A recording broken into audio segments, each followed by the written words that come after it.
அனைவருக்கும் இனிய வணக்கம். நான் உங்கள் Karthik. Welcome to Karthik's prediction YouTube channel. இன்னைக்கு நம்ம பார்க்க போறது, தினமும் இரவு தூங்கும் முன்பு 9 முறை இந்த எளிமையான வார்த்தையை சொல்லிவிட்டு தூங்கி பாருங்கள். பரம ஏழையும் கோடீஸ்வரராவது உறுதி. இக வாழ்க்கையின் 16 செல்வங்களையும் நமக்கு வாரி வழங்கக்கூடிய யக்ஷதேவர் ஸ்ரீ குபேரர். அந்த குபேரருடைய பெயரை கொண்ட ஆற்றல் மிக்க சுய பிரகடன வாக்கியத்தை இன்னைக்கு நம்ம பார்க்க போறோம். ஒரே ஒரு வரி கொண்ட தமிழில் இருக்கக்கூடிய மிகவும் எளிமையான வாக்கியம் இது. லா ஆஃப் அட்ராக்ஷன் மெத்தட்ல இருக்கக்கூடிய அஃபர்மேஷன் டெக்னிக்கை தான் இன்னைக்கு நம்ம பயன்படுத்த போறோம். இந்த எளிமையான வாக்கியத்தை எப்படி பயன்படுத்தணும்னு இந்த வீடியோல டீடைல்டா நம்ம தெரிஞ்சுக்கலாம். அதற்கு முன்னாடி நம்ம சேனலை இப்பதான் நீங்க ஃபர்ஸ்ட் டைம் பாக்குறீங்கன்னா மறக்காம சப்ஸ்கிரைப் பண்ணிக்கோங்க. அப்பதான் அப்லோட் பண்ற எல்லா பயனுள்ள தகவல்களும் உடனடியா உங்களுக்கு நோட்டிபிகேஷன்ல வரும். நம்ம யூடியூப் சேனல்ல பணவசியத்திற்காக, அதாவது பணத்தை ஈர்ப்பதற்காக நிறைய தாந்திரிக முறைகள், மந்திர ஜபங்கள், ரகசிய வழிபாட்டு முறைகள் மற்றும் லா ஆஃப் அட்ராக்ஷன் மெத்தட்ஸ்னு பல பதிவுகளை பார்த்துக்கிட்டு இருக்கோம். அந்த வரிசையில இன்னைக்கு நம்ம பார்க்க போறது பெருமளவு பணத்தை ஈர்க்கக்கூடிய மிக மிக எளிமையான ஒரு law of attraction method. Already நம்ம பார்த்ததை போல லா ஆஃப் அட்ராக்ஷன்ல இருக்கக்கூடிய அஃபர்மேஷன் டெக்னிக்கை தான் இன்னைக்கு நம்ம பயன்படுத்த போறோம். இந்த அஃபர்மேஷன்ஸ் அப்படின்னா என்னன்றத ஆல்ரெடி நிறைய பதிவுகளை நம்ம பார்த்திருக்கோம். இருந்தாலும் புதியதாக பார்க்கிறவங்களுக்காக இன்னொரு முறை நான் சொல்றேங்க.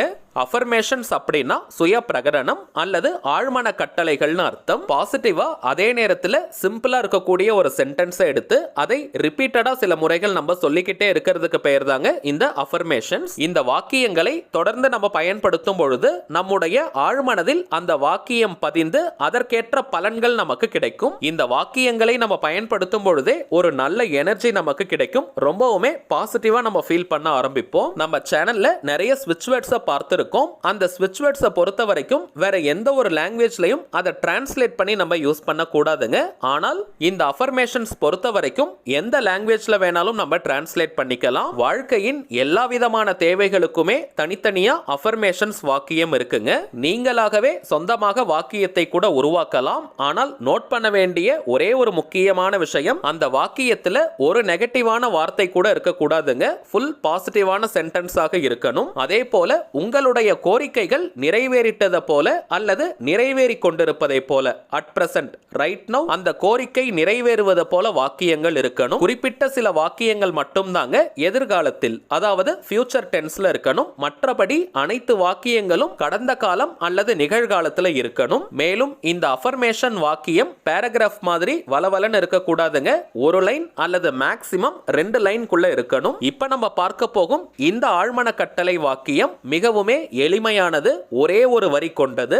பணம் தொடர்பான வாக்கியமாக இருக்கிறதுனால பணம் சம்பாதிக்கிறவங்க மட்டும்தான் இந்த வாக்கியத்தை பயன்படுத்தணும்னு கிடையாதுங்க. கணவர் இப்ப வேலைக்கு போறாரு அல்லது பிசினஸ் பண்றாருன்னா மனைவி நீங்க இந்த வாக்கியத்தை பயன்படுத்தலாம். அதே போல மனைவியும் வேலைக்கு போறாங்க, பிசினஸ் பண்றாங்கன்னா கணவர் இந்த வாக்கியத்தை நீங்க பயன்படுத்தலாம். இதே போல பேரண்ட்ஸ்க்காக பசங்க இந்த வாக்கியத்தை சொல்லலாம். அதே போல வேலைக்கு போற அளவுக்கு பசங்க இருந்தாங்கன்னா பேரண்ட்ஸ் நீங்க இந்த வாக்கியத்தை பயன்படுத்தலாம். இது போல ஒரு குடும்பத்தை சேர்ந்த எந்த உறுப்பினர் வேணாலும் இந்த வாக்கியத்தை நீங்க பயன்படுத்தலாம். அல்லது அனைவருமே கூட இந்த வாக்கியத்தை நீங்க சொல்லலாம். அது இன்னமும் அதிகப்படியான பலனை விரைவாக நமக்கு கொடுக்கும். இது ஒரு முழுமையான லா ஆஃப் அட்ராக்ஷன் மெத்தடா இருக்கிறதுனால எந்த நாள் எந்த கிழமை வேணாலும் நீங்க ஸ்டார்ட் பண்ணலாம். இருந்தாலும் ஒரு சின்ன குறிப்பு, இப்ப நம்ம பார்க்க போகும் வாக்கியத்துல குபேரருடைய திருப்பெயர் இருப்பதனால வியாழக்கிழமைகளில் இந்த மெத்தடை ஸ்டார்ட் பண்றது இன்னமும் சற்று கூடுதல் பலனை கொடுக்கும். குபேரருக்கு உகந்த நாள் வியாழக்கிழமை. வளர்ப்பிறை தேய்பிறை எல்லாம் நீங்க பார்க்க வேண்டிய அவசியம் இல்லை. எந்த வியாழக்கிழமை வேணாலும் இந்த மெத்தடை ஸ்டார்ட் பண்ணலாம். அல்லது நீங்க எந்த கிழமை வேணாலும் கூட ஸ்டார்ட் பண்ணலாம். அசைவம் நீங்க சாப்பிட்டிருந்தாலும் இந்த மெத்தடை யூஸ் பண்ணலாம். அதே போல பெண்கள் தீட்டு நேரமாக இருந்தாலும் நீங்க பிரேக் எடுக்கணும்ன்ற அவசியம் கிடையாதுங்க. தொடர்ந்து இந்த மெத்தடை நீங்க பயன்படுத்திக்கிட்டே இருக்கலாம். அடுத்த மிக மிக முக்கியமான விஷயம் டைமிங்ஸ் தாங்க. இந்த வாக்கியத்தை பொறுத்த வரைக்கும் உங்க எல்லா வேலையுமே நீங்க முடிச்சிட்டு ஃபைனலா தூங்க போறதுக்கு முன்னாடி 9 முறை இந்த வாக்கியத்தை சொல்லிட்டு அப்படியே அமைதியா நீங்க படுத்து தூங்கிடுங்க. இன்கேஸ் நீங்க ஷிஃப்ட்ல ஒர்க் பண்றவங்களாக இருந்தாலும் எந்த நேரத்துல நீங்க தூங்க போவீங்களோ அந்த நேரத்துல இந்த வாக்கியத்தை நீங்க சொல்லுங்க. பொதுவாகவே இப்ப நம்ம எல்லாருமே நைட்டு தூங்க போறதுக்கு முன்னாடி மொபைல் போன் பார்த்துக்கிட்டு இருக்கோம். சில பேர் நீங்க புக்ஸ் படிக்கலாம் அல்லது டிவி பார்த்துட்டே கூட சில பேர் தூங்குவாங்க. அப்படிப்பட்டவங்க கூட ஃபைனலா நீங்க தூங்க போறதுக்கு முன்னாடி, அதாவது கண்கள் சொக்கி தூக்கம் வரப்போகுதுன்னு நமக்கு தெரியும், அந்த நேரத்துல 9 முறை இந்த வாக்கியத்தை சொல்லிட்டு நம்ம தூங்கணும். கண்கள் சொக்கி நம்ம தூங்க போகும் அந்த நிலையை ஆல்பா ஸ்டேட்னு நம்ம சொல்லுவோம். இந்த நேரத்துல நம்முடைய ஆழ்மனம் நல்ல விழிப்பு நிலையில இருக்கும். இந்த சில நிமிடங்களில் உணர்வு பூர்வமாக நாம் கேட்கக்கூடிய நினைக்கக்கூடிய அத்தனை விஷயங்களும் நம்முடைய ஆழ்மனதில் சுலபமாக பதியும். சோ இந்த நேரத்தை நம்ம ரொம்ப ப்ரொடக்டிவா யூஸ் பண்ணிக்கணும். ஏன்னா சில பேர்லாம் பார்த்தோம்னா நைட்டு தூங்க போறதுக்கு முன்னாடி தான் அவங்களுக்கு இருக்கக்கூடிய எல்லா கஷ்டங்களை பற்றியும் ரொம்ப ஆழமாக நினைச்சு பார்ப்பாங்க. இன்னும் சொல்ல போனால் கண்ணீருடன் சில பேர்லாம் தூங்குவாங்க. மறந்தும் கூட அந்த செயலை நம்ம செய்யவே கூடாதுங்க.